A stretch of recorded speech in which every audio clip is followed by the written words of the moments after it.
what's going on, everyone, and welcome back to another episode of Just My Opinion for my Atlanta Season 4, the final season, guys, and I'm so sad.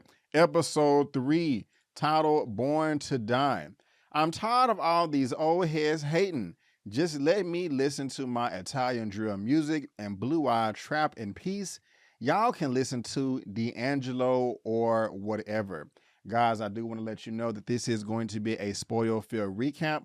I am going to spoil this episode up, down, left, right, in, and out as if you've already seen it. So you have been warned, and if you happen to like the video, please give me that thumbs up and subscribe to the channel, helping me reach my next milestone of 50, not 40, but 50,000 subscribers. And guys, this was an interesting episode. I will say I did enjoy it for the most part. I was a bit confused, and we're going to talk about that. Seems like I'm always confused on these Atlanta videos, but that's okay. I did not like it as much as episodes 1 and 2, but it was still quite intriguing to me. And we did not get much of the characters in this. We only got Darius at the very end, the final was a scene of this episode, and we did not get to see Vanessa either at all throughout this whole thing. It only focused on Earn and Paperboy Al, and they really didn't interact with each other until the end of the episode. But it seems like Paperboy is doing his thing. He just got done performing on stage, and he is ready to chill. He is ready to wind down. But there is an interested man that is riding his jock like, oh my God, how do you do it? How do you get the crowd to move and sway back the way you do, the way you rap, the way you move, the way you spit, the way you flow? He didn't say spit, I said that. Please teach me the way so I can teach my son. And I have to say, with his approach, I kind of would have been standoffish too. Like, bruh, what the hell? Like, okay, you need to work on your people skills. I'm tired right now. Go holler at my manager. But he offered him that $1 million. And Al was like, wait, huh, care? 1 million? Damn. He didn't even really seem happy talking about he don't have no time and all that stuff. I would have happily turned that frown upside down and got that check. But it was funny though, when he finally shows up to the studio, to the booth, to meet Benny and Yodel and the Rick Moranis guy and Bunk and all that. Otis from The Temptations. That's the first time he popped up on the scene for me back in the 90s. I love that movie. That is a classic, especially in the Black community. I love that actor as well. I probably need to go ahead and look up his name. It's this brother right here, Charles Malik Whitfield. And I do like him as an actor. I wish he would pop up in more entertainment. You know, I do remember him in Notorious as well. I did like that movie. I remember seeing that in theaters. Has 107 acting credits. I don't see him popping up in much. I guess I'm living under a rock since he has 107 acting credits, but I do like him. And again, he popped up on the scene for me all the way back in 1998. We going all the way down here. It should, to tap the Temptations right there. This man is a fine actor. But I would have been like, man, what's going on here? We in the booth. He like, hey, can I find somebody named Benny or whatever? He's like, yeah. And it's interesting. They didn't even know who he was. They didn't know who he was. And so that just kind of goes to show that later on, Mr. MC Hammer and Bunk, because Otis's character, I'm calling him Otis in this show like that's his name. His name was Bunk. But him and the MC Hammer wannabe guy, when they was doing their presentation, he did remind me of MC Hammer. Like, do y'all know what I'm talking about? Of course y'all know who MC Hammer is, but do y'all know who I'm talking about in the show? He was like a mix between MC Hammer and Deion Sanders to me. I don't know why, that's kind of weird to me, but it just goes to show when Bunk was trying to make the point later in MC Hammer Daddy, just saying, hey, they don't even know who you are, that they was making a valid point. But I found it funny that they are just stealing from Black people's culture. We've all heard that you know, white people in the dominant society, everybody in the world, they love Black culture, but they don't love Black people. Culture vultures always stealing and stealing and stealing and taking away from our ideas, our morals, our standards, our culture, etc., and just leaving us, you know, on the wayside. But it was really interesting idea like that. It was just kind of funny again because they did not know who he was. Also, the Yoda guy, now, as soon as they walked in, yodel, hee-hoo, and all of that. But his girl was back there on the couch sitting pregnant, drinking a Capri Sun, and Al and her had some type of awkward eye contact, so that was interesting as well. But again, Bunk knows that Al don't want to be there, and I do like Benny because he was like, well, hey, man, you can do what you do. We're going to do our own thing. You can just chill right there and collect the check. You know, my dad, he's just trying to help out. He's extra and all that. So I don't know why. I just kind of found that funny because we see the dad and how out of touch he is with reality. But it seems like his son, Benny, is a bit more in touch with reality as far as like what he's trying to pursue. And that's kind of normal and expected, to be honest with you. But Bunk and Paperboy go into Studio 3 and they start smoking, Cheech Chong, all that good stuff, raising their mindset. And he says, hey, how much are you making right now? I can make about $1 million. And he said, you should be making around 10 million. And that's when he invited him to the function, the meeting, the conference, so to speak. And I will say, I thought this was some type of pyramid scheme, but they didn't ask for no money. And then when they was up there, they was making a point because he was like, hey, I think it was, I can't remember the artist's name that they had up there on the presentation. It was Chiefwakil or I can't remember. Chief Keef? I don't remember. Help me out in the comment section. But he made some points though. He was like, this is what you're going to be right here. You know, Rookie of the Year. You know, you got your album out, all that. It's going to be great. And then you may go up another level. But then you're just going to be in the movies talking about you're going to be best friends with Ice Cube and Are We There Yet 5. And I was like, damn, it does kind of seem that way, you know, unless you're just an exception. Al is talking about how he has sold out arenas. He's like, man, what's bigger than an arena? You gonna sell out soccer stadiums?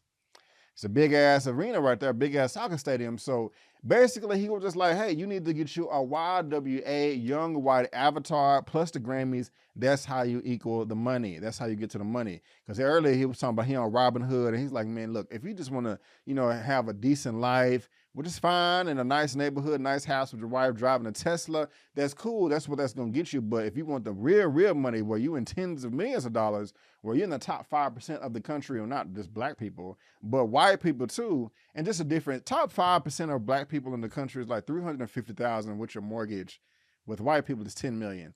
That racial wealth gap is so freaking humongous. It needs to be closed. But anyway, he was trying to get him to the big bucks, and he was making a point. He was making a point. I can't lie. He was like, how can I get that million and go on tour and do it all over again? But he got out, I think, when he was like, hey, when you went in there to meet Benny and Yodel and Rick Moranis and the pregnant Capri Sun girl, did they even know who you were? He was like, man, fuck them kids. You know what I'm saying? But he did have a point, to be honest with you. But now let's get to Earn. Earn, at the beginning of this episode, was at work, and he's doing fine. They're trying to sign talent. And this is crazy. A woman pulled a gun on a black boy trying to sell, candy bars for a fundraiser? And she pat him down. That's just insane. I mean, if you feel like you're at the threat of your life, why go outside in the first place? She could have just stood outside, looked at the ring cam, because you know she has one. Hey, what are you doing? How may I assist you? Do you have any identification? Or just call the cops. And of course, I don't want that to happen, but that's much better than pulling a gun on him and patting him down on the front of your porch. I mean, she recorded herself doing this. And the crazy thing is how they tried to change the narrative and switch the narrative. Like, hey, this woman wrote a book playing victim, and the sales are down because the boy is suing her, rightfully so. And how they tried to flip the narrative. And again, I just said that this was a very diverse crowd. I saw white people, black people, brown people, and yellow people, or Asian. People don't say yellow, but you know what I mean, Asian as far as I'm concerned. So it's not like it was just one group in there, but everybody was just trying to paint it on the black guy. Like, hey, let's paint it to where there's high crime in that area, or bring up his checker past, or whatever else they said. Mind you, they're trying to get the book sales to go up because that but the woman that wrote the book that held the gun on the boy is one of them, but it's still just sad. And Earn speaks up, and I'm glad that he did. And he's like, hey, maybe I can sign D'Angelo. And I was like, oh, okay, that's what's up. So he hits up his friend via text, and he gets the information that takes him to rallies. Now, this is where we start to enter into the Twilight Zone, to which I really don't understand. I'm really thinking he's talking about D'Angelo, the artist. I want some of your brown sugar. I know I was off beat. I want some of your brown sugar. All right, I'm done. I got to sing a little bit in my videos. I'm done. But why would you go into this place like this? This dude is guarding this door like it's a vault, but hey, the secret passageway is over here in the wall. I mean, Aaron was in there for a whole week, but then when he finally met D'Angelo, he was like, I haven't bathed in 4 days. I'm like, bro, you got some other responsibilities. Where's Lottie? Where's Van? Where's everybody else? So I don't understand why he would just be waiting in there that long. That flew over my head, but it got blood up under the mat. And I was dying laughing when he's like, hey, you got some water in here? And he just opens up the cabinet and it's just a empty, not an empty bottle, but a full case of Dasani water. Like, that is just so weird. You know what I'm saying? But hey, that's what Atlanta is. But he was like, I want to speak to D'Angelo right now. And he was like, what is D'Angelo? We are D'Angelo. Can I experience D'Angelo? And that is the secret code word. I'm like, wow. So he goes into this little room right here, and I'm like, I don't know. I'm like, Ern, you should be asking questions. But like I said, guys, D'Angelo is this guy right here. Michael Eugene Archer, born in 1974, and he had his solo album in 1995, Brown Sugar. And I'm going to be honest with y'all. At this point in time, and I'm a little bit naive, this is where I truly learned what it meant to be sexy. Not that I looked at D'Angelo and thought that he was sexy, but man, when he came, it was either this song, Brown Sugar, or the D'Angelo song where a majority of it, he had his shirt off and the camera cut, like the camera stopped filming like right above his pelvic region, so you can see like his abs and like the lines in his pelvic region going down. Women everywhere was losing their goddamn minds. Like, oh my God, no, D'Angelo, oh my God, my nipples. Like, I mean, like everybody was horny as far as women is concerned. Guys, I don't know. But man, I just remember my eyes was open at that point in time. I was like, oh, okay. Because I was in junior high at the time. Yeah, I was in junior high in 1998. So I didn't know nothing. Of course, I wasn't having sex or nothing like that when I was in 8th grade. But man, that was an eye-opener to me. I was like, oh, this is what the ladies like right here. This is what sends them over the edge and just drives them crazy. It was this D'Angelo character right here. And so I thought that that's what we was going to get in this episode where he was singing the song and we saw the back of him, he had the braids and all that. I'm like, okay, why is D'Angelo kind of just cooped up in this little room right here in this cubbyhole? And we found out that it's not D'Angelo. And I'm like, okay, what's going on? And it's like this guy, he's like, where's D'Angelo? You're not D'Angelo. He's like, yes, D'Angelo is a network of men and women and D'Angelos and blah, blah, blah. And you ask for the experience. And we're talking about why is it that since you was 8 years, how did he think about this? And he got the peanut butter and whatever it was and rubbed it on his forehead. I don't understand what's going on with the chicken sandwich, but it wasn't chicken. It was just the skin of the chicken. And like, that was the wackest meal ever. But he was so confident and delusional at that, you know, rubbing his head like he's Simba from the Lion King or something like that. That was quite interesting. But he said, hey, ever since you was 8 years old, you've always had a dream to where you're swimming in water, but there is a hand beneath that is trying to pull you down and you're always trying to escape or something like that. Why do you always think that the hand trying to grab you is a threat? And Ern said, thank you. You sound great. I'm not going to sign you, and left because the dude was like, this network is expensive. Now, the reason why I had to look this up, but also if you look up what is the meaning of D'Angelo, messenger, boy, Italian, Latin, going back to the synopsis, it says, listen to my Italian drill music. So is all that tied together right there? Y'all let me know. But it says, what is the meaning of D'Angelo? Boy, Italian, Latin, variant of the Italian Angelo or D'Angelo, which is from the Latin Angelus meaning messenger. An angel is a spiritual being found in many religions whose role is to act as a messenger from God. And is D'Angelo a biblical name derived from Greek angelos, messenger in the New Testament, so on and so forth. And so what is the significance there, the tie-in? Because they tied that in together with the synopsis, with this man being the messenger of like why you're trying to, it's not all the dots in there connecting for me. But you guys let me know in the comment section what you think. But Aaron got the hell out of there and we didn't see him to the end of the episode.